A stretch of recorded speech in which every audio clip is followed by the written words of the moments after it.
today, my lovely people? It is a beautiful day today. It is Saturday. I know I was supposed to post on Wednesday or Thursday, but I could not think of anything to talk about. So I was watching this show, and a girl in the show, she slit her wrist, and she was sent to a hospital, obviously, and she had a borderline personality disorder. The reason I am telling you this is because today,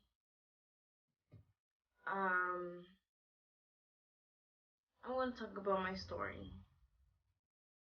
I'm not very open about this. I don't choose to be open about this, but people need to know that they're not alone and that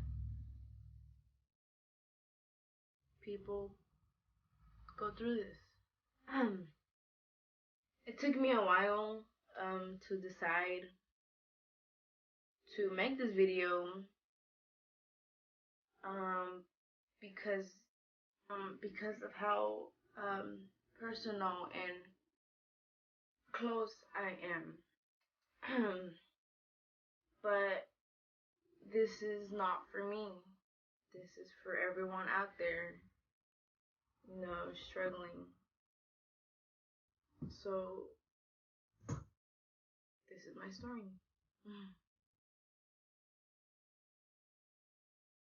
So when I was one in 2000, we were sent to Tyler from Bronzeville. I'm from Bronzeville, is where I was born, and we were sent there because my dad was sick, and we had to. They didn't have the treatment for him at Bronzeville, so we can't. They sent us here to Tyler. I don't remember this. I don't remember that happening. I don't remember much about my childhood. And in 2005, my dad passed away here in Tyler. My dad was, he had tuberculosis, pneumonia, I think, and I don't know, and diabetes, and he had a bunch of stuff wrong with him. And when we came to Tyler, he was supposed to get the treatment he needed. I don't know for what. I don't know. And they gave him a shot, but I think they gave it in the wrong vein, and it messed up his brain. So he needed brain surgery. So he had brain surgery, and that's where everything went wrong. The doctor fucked up my dad's brain, and he was paralyzed.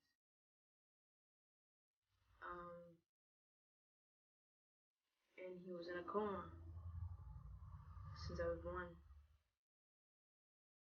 For 5 years, my dad was a vegetable. That's what they call it. And he was in a machine, life support. And we didn't pull the plug, but my mom did it. And I'm sorry. And so he eventually died, but he died on his own. Like his own. Like it was his time. He was in a Sunday in February. And I was at church. And I didn't know, and our church members took us out to eat. We didn't know he was dying. Because he was in the process of dying.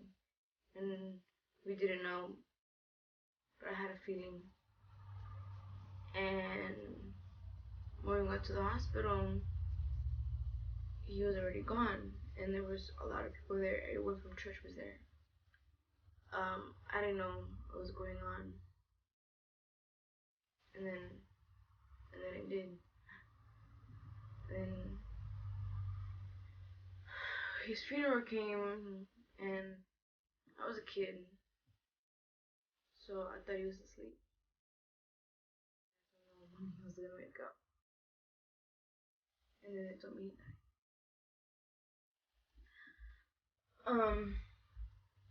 So I didn't have my dad around at all. So that sucked. And that affected me greatly. I feel this emptiness, like there's part of me that is not there because he's not. And this all leads up to my story. I'm sorry. Anyways, when we moved here to Tyler, we found this house, the house I'm currently living in, and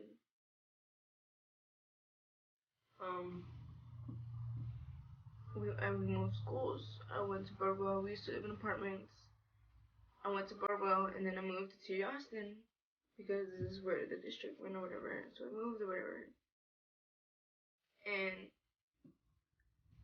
I was good at faking being happy. I would wear skirts, and I was girly, and I liked pink. But I was always the top. Like I always hung out with guys, and I played rough. In third grade, I stopped deciding to pretend to be. So I became, an official tomboy. I wear jackets all the time. I hung out with guys. The skirt wasn't my thing anymore. It was just a tomboy at third grade. And all the dudes, we were all cool. They were my niggas, hey. And it was good. But then I was bullied a lot. I didn't. I told myself to not let it affect me because, who cares what they think, right? But you know how when somebody tells you something like a lie, but eventually you start to believe that lie, even though deep down inside you know it's not true? Well, that's what happened. I began to believe what everyone told me.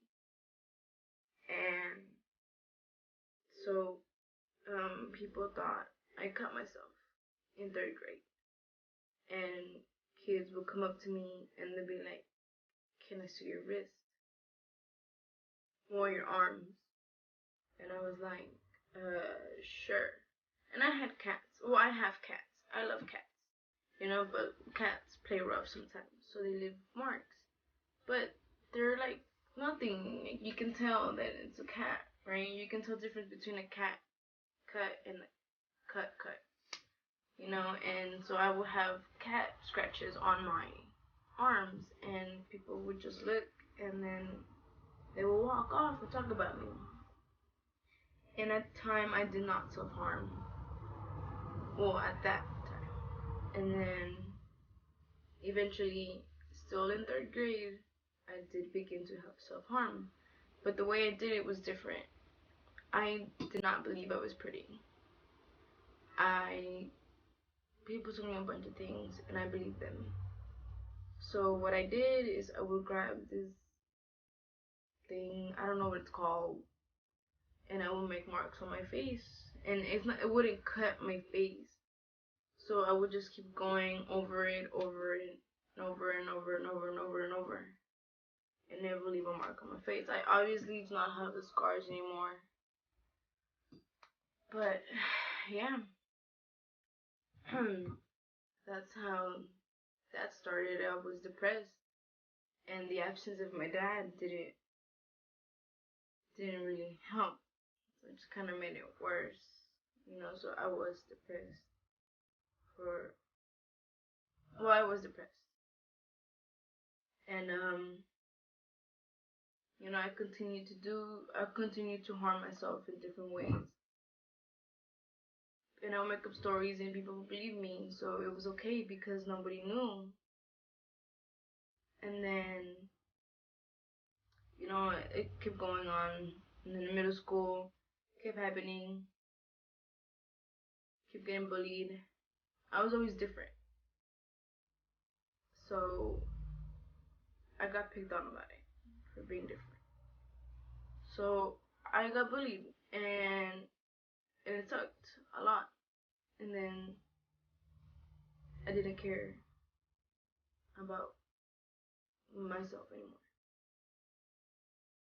And you know, not only was it bullying and my dad being here, you know, I had family problems, you know. Um, and then in 7th grade, I began to cut my wrist. It started off with, you know, just a knife surfaced, not that bad. And then it went from, okay, I need more of this. I need to find more relief. So I continued to cut. But then it became razor blades, and then it became suicide. And in elementary, I forgot to mention, in elementary, I I did try to commit suicide. Um, I don't remember if it was 3rd or 5th grade, but I tried to commit suicide. And then again in middle school, I tried to commit suicide like 3 times in 7th and 8th grade. And I cut really, really bad in 7th and 8th grade. Um, and then I'm in high school now, and I still cut. And you know, my freshman year of high school, um, you know, I still cut. I don't think there was a suicide attempt that year. And last year, sophomore year, because now I'm a junior, um, I I was I was giving up. I didn't care anymore. I didn't care about school. I didn't care about my family. I didn't care about myself. I didn't care about anything. I didn't care about my friends or anything. So in January, on New Year's Day, on New Year's Day, something happened. Um, and that led me to go to the hospital. It was something bad. But it led me having to go to the hospital in January the 5th or the 4th, but it ended up being the 5th. And you know, I got treated for that or whatever, and then um, I had anxiety attacks while at the hospital, and my nurse noticed, and then he saw my scars, and he began to ask me questions about, depression and all of this crap. And then, I answered honestly, and then my doctor came and, they treated me for whatever was wrong with me, and then they made me fill out a bunch of paperwork, and they sent me to a mental hospital. I would say psych hospital, which is what it is called, but most people don't understand what that means. So the psych hospital is a mental hospital, to be more easier for y'all. And I was admitted, and then they asked me a bunch of questions, of course, and then it took hours for that paperwork, and then I was now in a mental hospital, and I cried. I slept all the time. I didn't eat. Lost a lot of weight. I met really good people though. I really liked it there. It was great. The experience there was really, really great. I didn't want to leave, but I had to. I saw a psychiatrist there and the therapist, and they helped or whatever, and I took medicine, and I still do take medicine. Right, okay. And then I was released, and I was not ready to come back to the world. I was not ready to come back and deal with all these problems. I wanted to stay, but I couldn't. So I didn't go to school until the day after I came back. It was the weirdest thing. I didn't want to be there. I cried all the time. I couldn't go to sleep. The I was diagnosed with depression, anxiety, insomnia, and addictive disorder, and all this crap. And my addictive disorder was to my self-harm. So I was addicted to cutting myself. And people ask me, does it hurt? And no, it doesn't. I'm numb to it.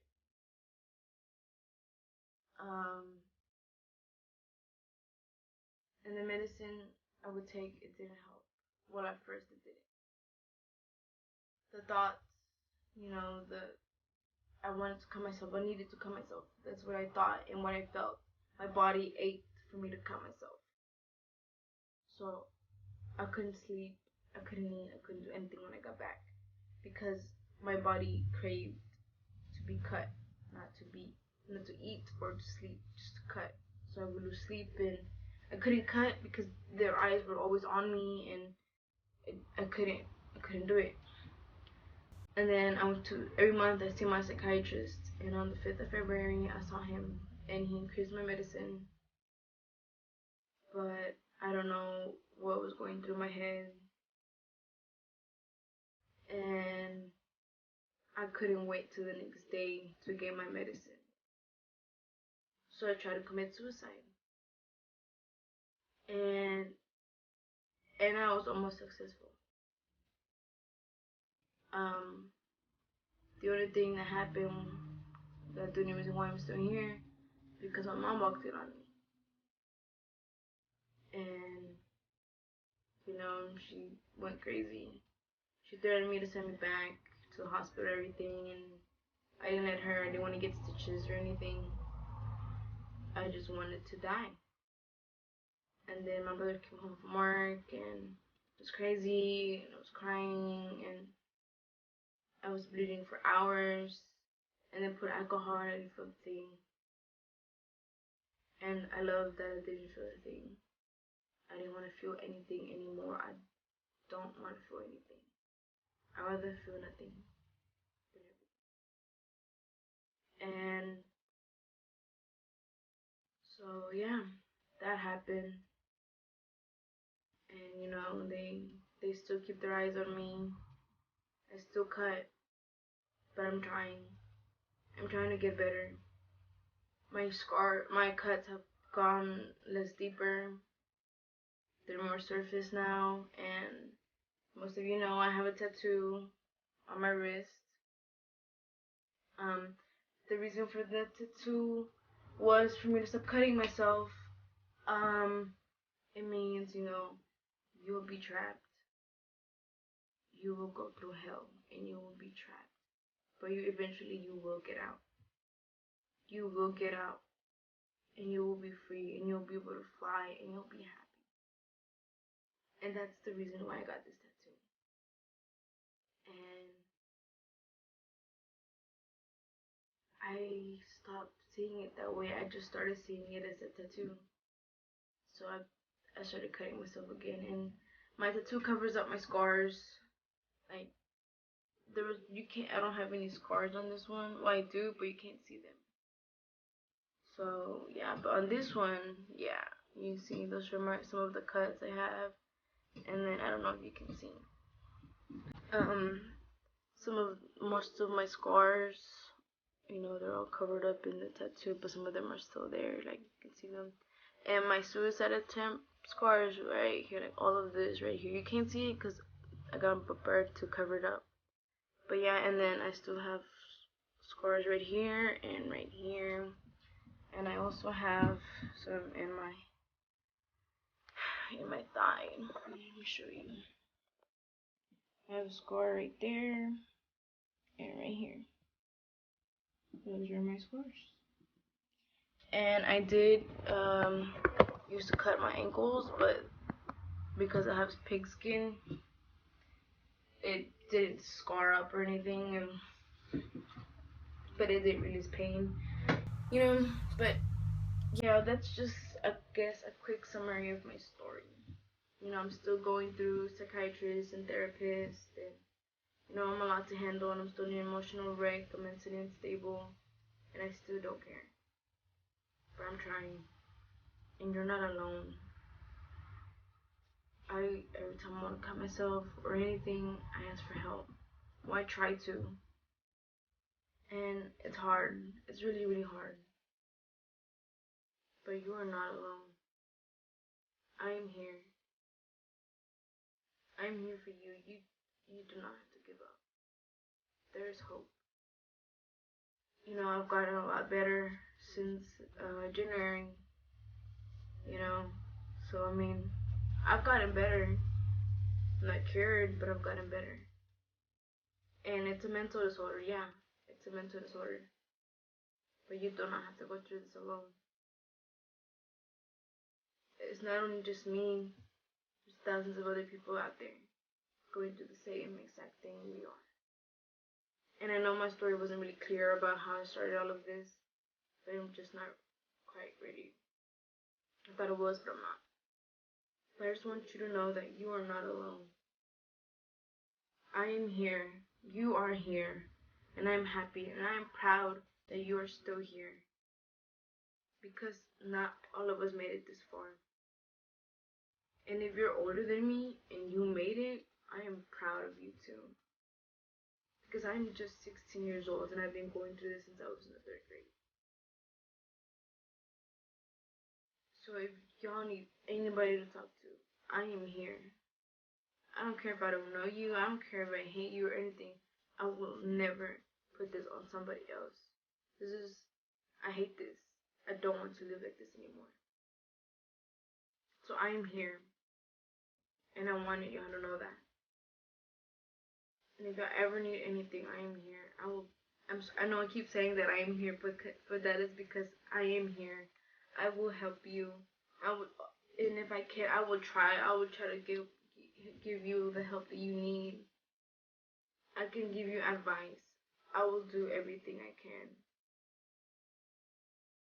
Just know that things get tough. You won't always be happy. But think about all the good times instead of the bad times. And I know it's hard, but you have to try. So keep going and never give up. If you're religious, God is with you.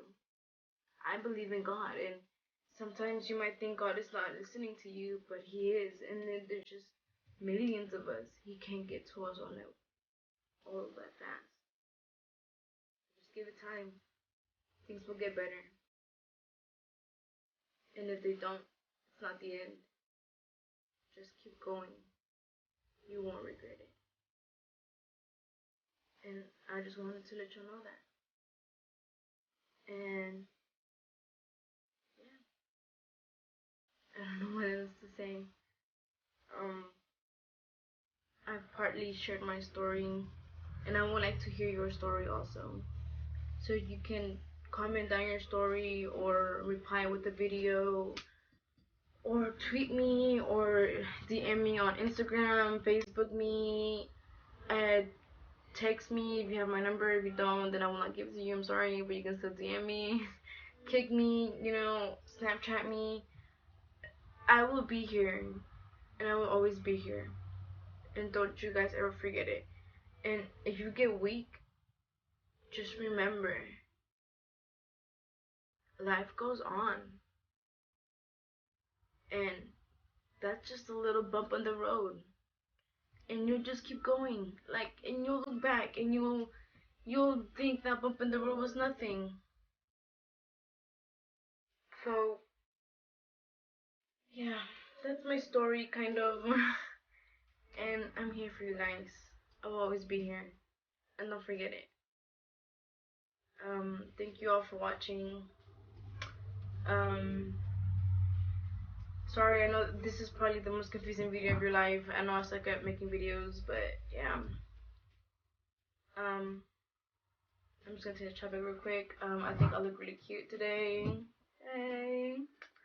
I'm wearing a romper, right? Weird. And if you know me, you know I don't usually wear these kind of clothes.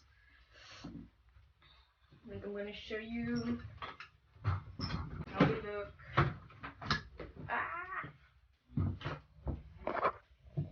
Alright, this is me. And I got this necklace and this romper. And look at my shoes. Ah, what? Shoes on fleek. Yes. Oh, and look at my case. I really like my. Oh, you can't see it. Well, yeah. This is what I'm wearing today, guys. And yeah, I got to see it in my video. Oh my gosh, it feels special because I'm just going to the mall. So yeah. Stay cute. Alright, guys. My hair's still wet from showering, and it's really hot in here, so I'm sweating. Okay, I will post a picture. Well, I mean, I'm gonna put a picture on this. Or maybe not. I don't know. But yeah. And back to the other subject. Stay strong and don't give up. Remember, one day you'll be free and you'll be happy. So don't give up.